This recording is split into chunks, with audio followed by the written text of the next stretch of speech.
আধানিবিড় পদ্ধতিতে মাছ চাষে নমুনায়ন খুবই গুরুত্বপূর্ণ। এই পদ্ধতিতে পুকুরে জাল টেনে মাছের বেঁচে থাকার হার, মাছের স্বাস্থ্য এবং মাছ কতটা বড় হয়েছে তা জানা যায়। পুকুরে কী পরিমাণ সম্পূরক খাবার প্রয়োগ করতে হবে তা জানা বা হিসাব করার জন্য প্রতি মাসে অন্তত একবার মাছের নমুনায়ন করা খুবই জরুরি। নমুনায়নের জন্য বেড় জাল ব্যবহার করা ভালো। জাল এমনভাবে টানতে হবে যেন পর্যাপ্ত পরিমাণ মাছ ধরা পড়ে। মনে রাখতে হবে, কোনো কারণেই একদিনে পুকুরে 2 বারের বেশি জাল টানা যাবে না।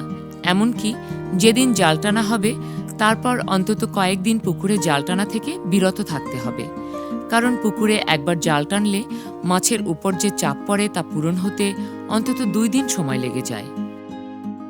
বিভিন্ন কারণে অনেক সময় পুকুরের তলায় ক্ষতিকর বিষাক্ত গ্যাস ও বিভিন্ন পুষ্টি উপাদান জমা হয়। নমুনায়নের জন্য জাল টানলে পুকুরের তলায় জমে থাকা ক্ষতিকর বিষাক্ত গ্যাস যেমন দূর হয়, তেমনি পুষ্টি উপাদানগুলো পানিতে মিশে প্রাকৃতিক খাদ্য উৎপাদনে সহায়তা করে। একই সাথে পুকুরে কোনো প্রজাতির রাক্ষসে মাছ ঢুকে পড়েছে কিনা তাও জানা যায়। পোনা মজুদের 1 মাস পর থেকে প্রতি মাসে অন্তত একবার জাল টেনে পুকুরে থাকা প্রত্যেক প্রজাতির কমপক্ষে 10 থেকে 15টি মাছ ধরে নমুনায়ন করা ভালো। নমুনায়নের সময় ছোট বড় সব আকারের মাছ ধরতে হবে। নমুনায়নের জন্য প্রয়োজনীয় সংখ্যক মাছ হাঁপায় রেখে বাকি মাছ যত তাড়াতাড়ি সম্ভব পুকুরে ছেড়ে দিতে হবে। মাছের দৈহিক বৃদ্ধি, শারীরিক অবস্থা, অঙ্গ প্রত্যঙ্গ, পাখনা, ফুলকা সবকিছু ভালোভাবে পরীক্ষা করতে হবে।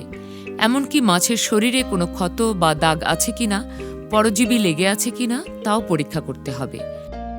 হাঁপায় রাখা মাছের দ্রুত নমুনায়ন শেষ করে পুকুরের পানিতে ছেড়ে দিতে হবে। বেশি সময় নিয়ে নমুনায়ন করলে মাছ মারা যেতে পারে। নমুনায়নের যাবতীয় কাজ খুবই যত্নের সাথে করতে হবে এবং তথ্যসমূহ রেকর্ড বইয়ে লিখে রাখতে হবে।